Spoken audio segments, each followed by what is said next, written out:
میں نے ایسے سنا ہے، میں نے آج تک پاکستان میں کوئی ایسا بندہ میں نے نہیں دیکھا، ممکن ہے ہو، پاسبل ہے، لیکن میں نے نہیں سنا کوئی کہے کہ میں دشمن حسین ہوں.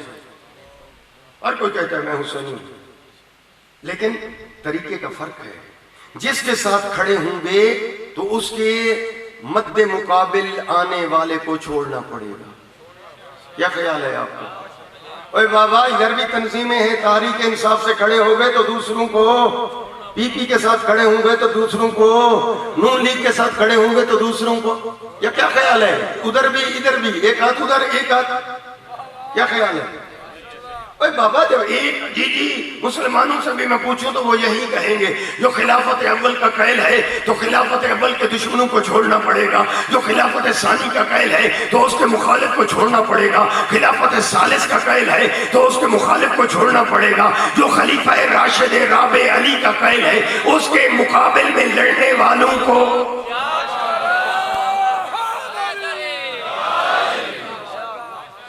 نہ میں نہیں سمجھا پا رہا، شاید میری آواز میری مائیں بہنیں بیٹیاں بھی سن رہی ہوں اور بچے بھی سن رہے ہوں، اور مجھے میرا دوست سارے نبیوں پہ آپ مانتے ہیں نا؟ یقیناً سب مانتے ہیں، اور آخری نبی پہ مفصل یقین ہے نا؟ تو پھر آؤ، اگر حضرت آدم کے ساتھ کھڑے ہوں، آپ کھڑے ہو جاؤ حضرت آدم کے ساتھ، تو کیا خیال ہے پھر آدم سے بھی دوستی اور شیطان سے بھی یارانہ؟ کیا خیال ہے؟ آدم سرکار کے ساتھ کھڑے ہوں گے، دشمن آدم کو چھوڑنا پڑے گا. نوح نبی کی پارٹی میں چلنا چاہتے ہو تو نوح نبی کے دشمن کو چھوڑنا پڑے گا. اور حضرت ابراہیم کا علم اٹھائے ہوئے ہو تو پھر نمرود کو چھوڑنا پڑے گا. حضرت موسیٰ کا علم اٹھا کے موسیٰ کی بات کی ہے تو پھر فرعون کو چھوڑنا پڑے گا. توجہ، حضرت عیسیٰ کے ساتھ کھڑا ہے تو عیسیٰ کے دشمن کو چھوڑنا پڑے گا. محمد المصطفیٰ کے ساتھ محمد ہی بن گیا ہے تو پھر ابو لہب کو چھوڑنا پڑے گا، ابو جہل کو چھوڑنا پڑے گا. اور صحیح میں علی والا ہو، علی کا علم اٹھائے گا تو دشمن علی کو چھوڑنا پڑے گا. اور صحیح میں حسنی ہو، حسن کے ساتھ کھڑا ہوگا تو دشمن اور قاتل حسن کو چھوڑنا پڑے گا. اور صحیح میں حسینی ہو، حسین کے ساتھ کھڑا ہوگا تو یزیدیوں کو چھوڑنا پڑے گا.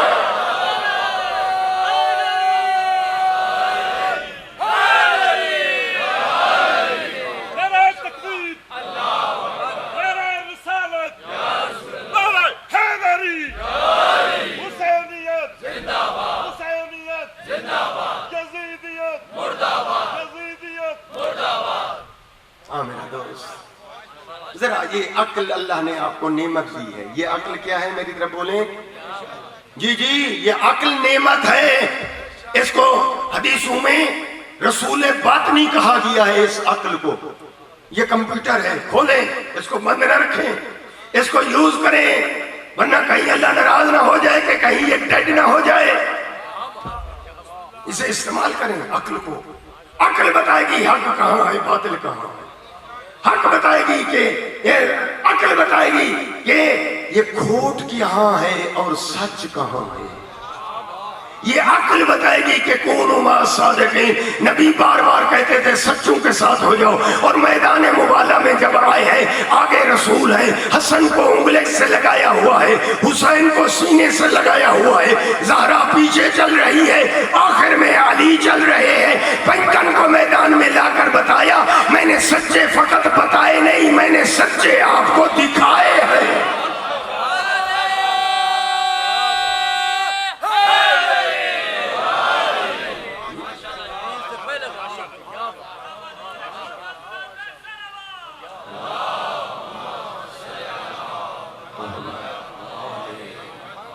جی میں محترم ادب پھر کہہ رہا ہوں میں، یہ اتحاد وحدت کا قائل ہوں. ہمارے مجتہدین مراجع علماء بزرگان کا حکم ہے سنی شیعوں کو ملاؤ، توڑو نہیں جوڑو. میری گردن پہ واجب ہے میں بتاؤں، جو شیعہ اور سنی کو لڑاتا ہے نہ وہ شیعہ ہے نہ سنی ہے، وہ دشمن کا سپاہی ہے. انسان کی جس طرح دو آنکھیں ہیں، شیعہ اور سنی ایسے. مانو نہ مانو وہ آپ کی مرضی، آزاد ہو. میں نے پیغام سنانا ہے. جی اس لیے کہ دشمن جب حملہ کرتا ہے نہ وہ یہ دیکھتا ہے یہ سنی ہے یہ شیعہ ہے، نہ وہ کہتا ہے یہ مسلمان ہے. پاکستان کی سالمیت اسی میں ہے. جی اور اسلام کا دفاع اسی میں ہے، رسول اللہ کی رضا اسی میں ہے۔ یہ اختلافات رہیں گے، ہیں، ٹھیک ہے، ہر کوئی اپنا دفاع پیش کرتا رہے، یہ جس کو یہ عقل جو رہنمائی کرے، قرآن سے جو آپ کو درس ملے، حدیث سے جو آپ کو درس ملے، نبی کا جو فرمان سامنے آئے وہ لے لو، لڑو نہیں، جھگڑو نہیں، اور پروپیگنڈے بھی نہیں ہونے چاہیے۔ خدا را میں ہاتھ باندھ کے کہہ رہا ہوں، پروپیگنڈے سمجھتے ہو؟ پروپیگنڈا یہ ہوتا ہے غلط بیانی کسی کے متعلق۔ اسلام منع کرتا ہے اور شدت سے یہ سرزنش کرتا ہے اگر کوئی تہمت لگائے، کوئی الزام بازیاں کرے، یہ کسی کے متعلق کوئی یہ ہاں تو یہ غلط نسبتیں نہیں ہونی چاہیے۔ شیعہ جو ہیں وہ مشرک ہیں، اللہ کو نہیں مانتے۔ وہ میرا دوست شیعوں کے کلمے کا آغاز ہی لا الہ الا اللہ سے ہوتا ہے۔ شیعہ نبی کو نہیں مانتے، شیعہ توحید کے بعد گواہی دیتے ہیں، علی کی نہیں دیتے، توحید کے بعد گواہی دیتے ہیں محمد رسول اللہ، اور کہتے ہیں کہ علی غلام ہے نبی کا، علی شاگرد ہے رسول اللہ کا۔ ہم نہیں بڑھاتے علی کو نبی سے۔ اگر کوئی یہ غلط نسبت لگاتا ہے قیامت کے دن اللہ کو وہ خود جواب دے گا، جو حقیقت نہیں وہ غلط بیانیاں ہوں۔ یہ شام غریبہ چولے رات ہوتی ہے، یہ بجلیاں بند ہو جاتی ہیں، یہ کرتے ہیں وہ کرتے ہیں، ذرا آ کر اپنی آنکھوں سے دیکھو شام غریبہ اس لیے جی وہ لیٹیں بند ہو جاتی ہیں کہ شام غریبہ اہل بیت رسول کے کپڑوں کو آگ لگ گئی، خیمے جل گئے، چادریں چھینی، بچوں کو تماچے مارے۔ آیا کرو، دیکھا کرو، پھر غلط نسبتیں نہیں ہونی چاہیے۔ ہاں میرا دوست، اس لیے کہنا چاہتا ہوں، یہ میں بعض جگہ جاتا ہوں سنتا ہوں، یہ پتہ نہیں ان کی نیت کیا ہوگی، وہ اللہ بہتر جانتا ہے، کہ شیعہ جو ہے وہ صحابہ کو گالیاں دیتے ہیں، استغفر اللہ لا حول ولا قوت الا باللہ۔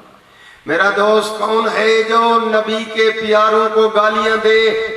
میدان بدر میں نبی کے ساتھ دینے والے کون تھے؟ میدان احد میں ساتھ دینے والے کون تھے؟ نبی کے ساتھ ہجرت کر کے آ کر مدینے میں اسٹیٹ مدینہ قائم کرنے والے وہ صحابہ کرام کون تھے؟ ہاں ہاں یہ بات کہی جا سکتی ہے کہ سب برابر نہیں تھے، اس لیے قرآن میں سورہ مومنون بھی ہے، سورہ منافقون بھی ہے۔ ہم یہ کہتے ہیں برابر نہیں ہے۔ اب اس جرم میں ہمارا خون بہایا جائے، یہ انصاف ہے؟ ہمیں قتل کیا جائے، یہ انصاف ہے؟ ہم نے صرف اتنا کہہ دیا سب برابر، خدا کی قسم اتنا، کوئی سپیکر پہ نہیں کہتا، میں کہہ رہا ہوں سپیکر پہ۔ ہم یہ کہتے ہیں کہ آل رسول اور اصحاب رسول کو ملا نہ دو، کاتی پاتی کر نہ دو، ملاوٹ جی رلڑ ملڑ نہ کرو۔ فرق ہے، اصحاب نے کلمہ پڑھا ہے اور آل نے کلمہ پڑھایا ہے جی، اس لیے اصحاب کے نام سے ہم بھی آپ بھی کیا کہتے ہو؟ رضی اللہ تعالی عنہ۔ علی کے نام سے آپ بھی ہم بھی کیوں کہتے ہیں کرم اللہ وجہہ؟ کیوں؟ علی کے نام سے بھی کہہ دو رضی اللہ۔ آپ کہیں گے مولوی صاحب اس لیے کہ جو ادھر سے ادھر آ گئے اور پھر عاشق نبی بن گئے، مسلمان بن گئے، ان کی سابقہ زندگی کے لیے دعا مانگتے ہیں رضی اللہ کہہ کر۔ لیکن علی تو وہ ہے کہ جس کے لیے نبی نے بھی فرمایا، علی نے بھی فرمایا، علامہ اقبال بھی کہتا ہے مسلم اول علی۔ تو علی وہ ہے کہ آنکھ جھپکنے کی دیر بھی غیر اللہ کے سامنے سر جھکا۔ ہم کہتے ہیں کرم اللہ وجہ، یہ بت پرست نہیں، بت شکن ہے۔ ہم بھی یہی کہتے ہیں۔ اب اسی جرم میں جی مارا جائے یا جبرن کسی سے اپنا مسلک منوایا جائے، قرآن یہی کہتا ہے، قرآن کہتا ہے لا اکراہ فی الدین، دین میں جبر نہیں ہے، عقل کو استعمال کرو۔ نبی آئے تھے کافروں کو مسلمان بنانے، میں حیران ہوں کیا ہو گیا ہے کہ امت بنا رہی ہے مسلمانوں کو کافر۔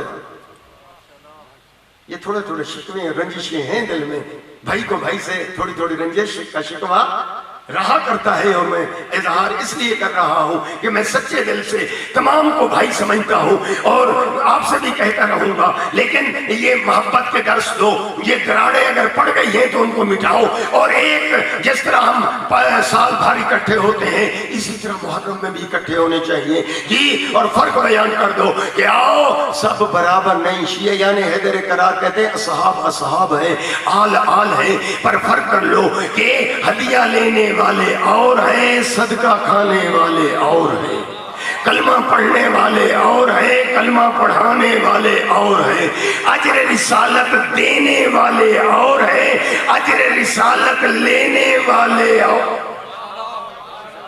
اور میرا دوست اس لیے کہہ رہا ہوں کہ دیکھیں آپ بیدار ہیں، اور مجھے اجازت دے دیں یہ دو جملے لے کر کہ اور جس نے توجہ جو رسول سے محبت کرے، آخر والے بولے وہ کون ہے؟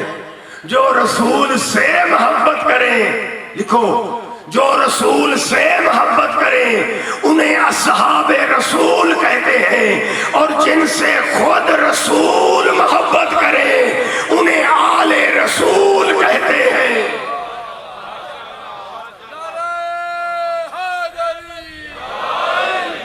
میں متوجہ نہیں کر پایا، میں کہتا ہوں سب برابر نہیں ہیں، جو رسول سے محبت کریں انہیں اصحاب رسول کہتے ہیں، اور جن سے خود رسول ان کو آل رسول کہتے ہیں۔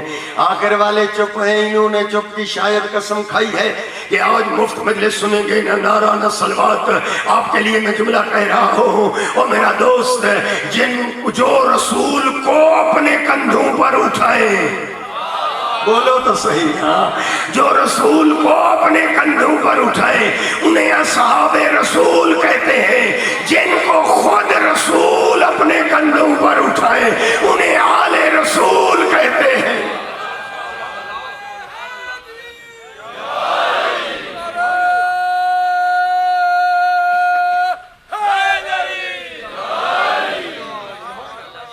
ماشاءاللہ متوجہ ہو گئے، توجہ، جو رسول کے فضائل پڑھیں انہیں اصحاب رسول کہتے ہیں، اور جن کے فضائل رسول پڑھیں انہیں آل رسول کہتے ہیں۔ اور میرا دوست جن کے در پہ جی توجہ، جو رسول کے در پہ رک جائیں انہیں اصحاب رسول کہتے ہیں، جن کے در پہ خود رسول رک جائے انہیں آل رسول کہتے ہیں۔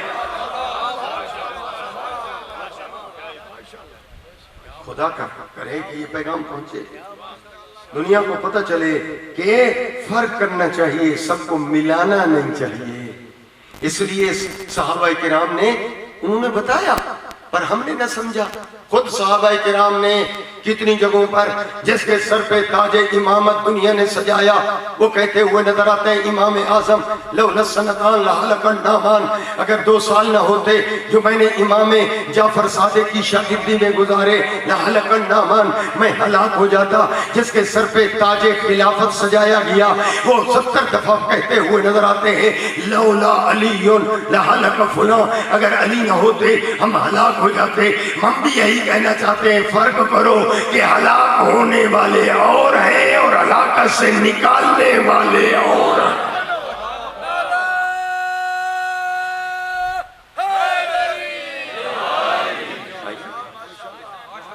کاش دنیا متوجہ ہو جاتی تو پھر کربلا میں حسین اکیلا نہ ہوتا۔ جی آؤ، تاریخ ایسے کہتی ہے، مجھے بتائیں کیا خیال ہے؟ جی یہ مجلسیں یہ شیعوں کی ہیں کیا؟ اگر کسی شیعہ کے ذہن میں ہے تو نکال دے، جو بھی کلمہ پڑھتا ہے حسین اسی کا محسن ہے۔ ہر کلمہ کو پر واجب ہے کہ عقیدت کے پھول پیش کرنے کے لیے، رسول اللہ کو راضی کرنے کے لیے مجلس بھی کرے اور علم حسین بھی اٹھائے، اس لیے کہ تعلق رسول سے ہے۔ جو کہتے ہیں جی ان دنوں میں جی غم نہیں منانا چاہیے، تو پھر میں کہوں گا او سنت رسول پہ عمل کرنے والے ہم سب ہیں۔ پھر سنو، اگر ان دنوں میں رسول خوشی منا رہے ہیں تو ہمیں خوش ہونا چاہیے، اور اگر رسول رو رہے ہیں آپ کو نہیں بتایا علماء نے؟ ام سلمہ کہتی ہے امام حسین جب جا رہے تھے تو میں نے وہ مٹی کی شیشیاں دکھائیں کہ حسین یہ 2 شیشیاں تیرے نانا دے کر گئے تھے اور اس میں مٹی ہے، اور تیرے نانا نے کہا ام سلمہ حرم رسول ہے، ام المومنین ہے، حضرت بی بی ام سلمہ۔ جی اگر جب یہ فون بن جائے سمجھنا میرا باغ لٹ گیا۔ کامرہ والے مجھے بتاؤ جی، گاؤں سیدن میں آ کر مجلس منعقد کر رہے ہو، عرس دے رہے ہو رسول اللہ کو، مجھے بتاؤ جس بی بی کو یہ علم ہو یہ شیشیاں خون بن جائیں گی، کیوں؟ اس لیے کہ سچے رسول نے فرمایا، یقین ہے، تو اس بی بی کو نیند آتی ہوگی، سکون اس کا برقرار ہوگا؟ نہ، تاریخ کہتی ہے سوتی تھی پھر اٹھتی تھی، بے چین تھی یہ ام سلمہ، جس کو حسین کہتے تھے نانی ام سلمہ۔ کہتی ہے ایک دن میں سوئی ہوئی تھی، دوپہر ڈھل گئی تھی جی، اس وقت میں نے دیکھا کہ رسول اللہ کی زیارت کی اور حسین کے سر پہ امامہ نہیں ہے، اور گرد و غبار جو میں نے دیکھی پیغمبر پر، میں رو پڑی، میں نے ہاتھ باندھ کے کہا یا رسول اللہ یہ آپ کا امامہ، آپ کی پگڑی آپ کے سر پر نہیں ہے، خیر تو ہے، یہ گرد و غبار کیوں ہے یا رسول اللہ؟ بی بی ام سلمہ کا بیان ہے، رسول اللہ فرماتے ہیں ام سلمہ میں کربلا سے آ رہا ہوں، میرا حسین مارا گیا، میں کربلا سے آ رہا ہوں، یہ گرد و غبار کربلا کی ہے، ام سلمہ میرا چمن لٹ گیا، میرا بار۔ عزیزدار ام سلمہ کہتی ہے میں تڑپ کر اٹھی تو میں دوڑی اس حجرے کی طرف، اس حجرے میں گئی تو دیکھا کہ وہ جو شیشیاں رکھی ہوئی تھی نا جس میں مٹی تھی جی، اس میں سے تازہ خون ابل کر بہہ رہا۔ مشکات کی روایت ہے، کوئی شیعہ کتابیں نہیں پڑھ رہا، یہ سنی شیعہ سب کتابوں میں درج ہے کہ اس وقت تاریخ ایسے کہتی ہے بی بی ام سلمہ نے رونا شروع کیا، واہ حسین ہائے حسین۔ بی بی ام سلمہ کہتی ہے وہ میں نے شیشیاں اٹھائیں، میرے رونے کی آواز محلہ بنی ہاشم میں جب پہنچی تو جتنی عورتیں بچ گئی تھیں وہ سب آ گئی، مادر عباس ام البنین بھی دوڑتی ہوئی آ گئی، جو بچیاں نہیں جا سکی تھی وہ بھی آ گئی، اور آگے میں روتی ہوئی، مدینے میں ہمارا اور کون رہ گیا تھا جس کے پاس ہم جاتی؟ ہم نے رخ کیا سیدھا رسول اللہ کے مزار کا۔ بیوی ام سلمہ کہتی ہے وہ خون کی شیشیاں لے کر جب ہم روضہ رسول پر پہنچی، ہم نے وہ شیشیاں خون والی مزار پیغمبر پہ رکھ دیں اور کہا آمدن خیر کی ہو یا رسول اللہ، بیٹا مارا گیا۔ میں نے دیکھا نبی کا مزار ہل رہا تھا، رونے کی آواز آ رہی تھی، میں نے کہا یا رسول اللہ پرسہ قبول کرو، اتنا جملہ میں نے پڑھ دیا، ایک جملہ اور اضافہ کر دوں اگر اجازت ہو؟ یا رسول اللہ یہ تو شیشیاں تھیں، کربلا کی مٹی خون بن گئی، آپ رونے لگ گئے، مزار ہلنے لگ گیا، یا رسول اللہ اس وقت کیسے گزری ہوگی جب تیرا ضرب حسین کی گردن پہ چل رہی تھی، زمین کربلا ہل رہی تھی اور حسین کا سر کٹا، سنی شیعہ بھائیوں کے نیزہ پہ بلند ہوا، لوگوں نے تکبیریں بلند کی، حسین کا سر کاٹ کر فتح کے نعرے بجنے لگے، اور عزادارو زمین ہل گئی، اور کتب تاریخ میں لکھا ہے کہ جس پتھر کو اٹھاتے تھے اس کے نیچے سے خون نکلتا تھا، بیت المقدس میں جس چٹاتی کو ہٹاتے تھے نیچے خون موجود ہوتا تھا۔ وہ عزادارو تاریخ نے ایسے لکھا کہ وہ ذوالجناح زین ڈھلی ہوئی ہے، باغیں کٹی ہوئی ہے، تیر لگے ہوئے ہیں، اور ترے خیام پہ آیا، امام کی چھوٹی بچی نے بڑھ کر گھوڑے کی لگام پکڑی اور دیکھ کر کہا جا جواد ابھی میرے بابے کا گھوڑا، مجھے اتنا بتا، میں نہیں پوچھتی میرا بابا مارا گیا یا زندہ، تیرا خالی آنا میں سمجھ گئی ہوں، زین کا ڈھلنا میں سمجھ گئی ہوں، مجھے اتنے بتا میرے بابے کو کسی نے پانی بھی پلایا تھا یا میرا بابا پیاسا مارا گیا؟ وَإِنَّا إِلَيْهِ راجعون. اللهم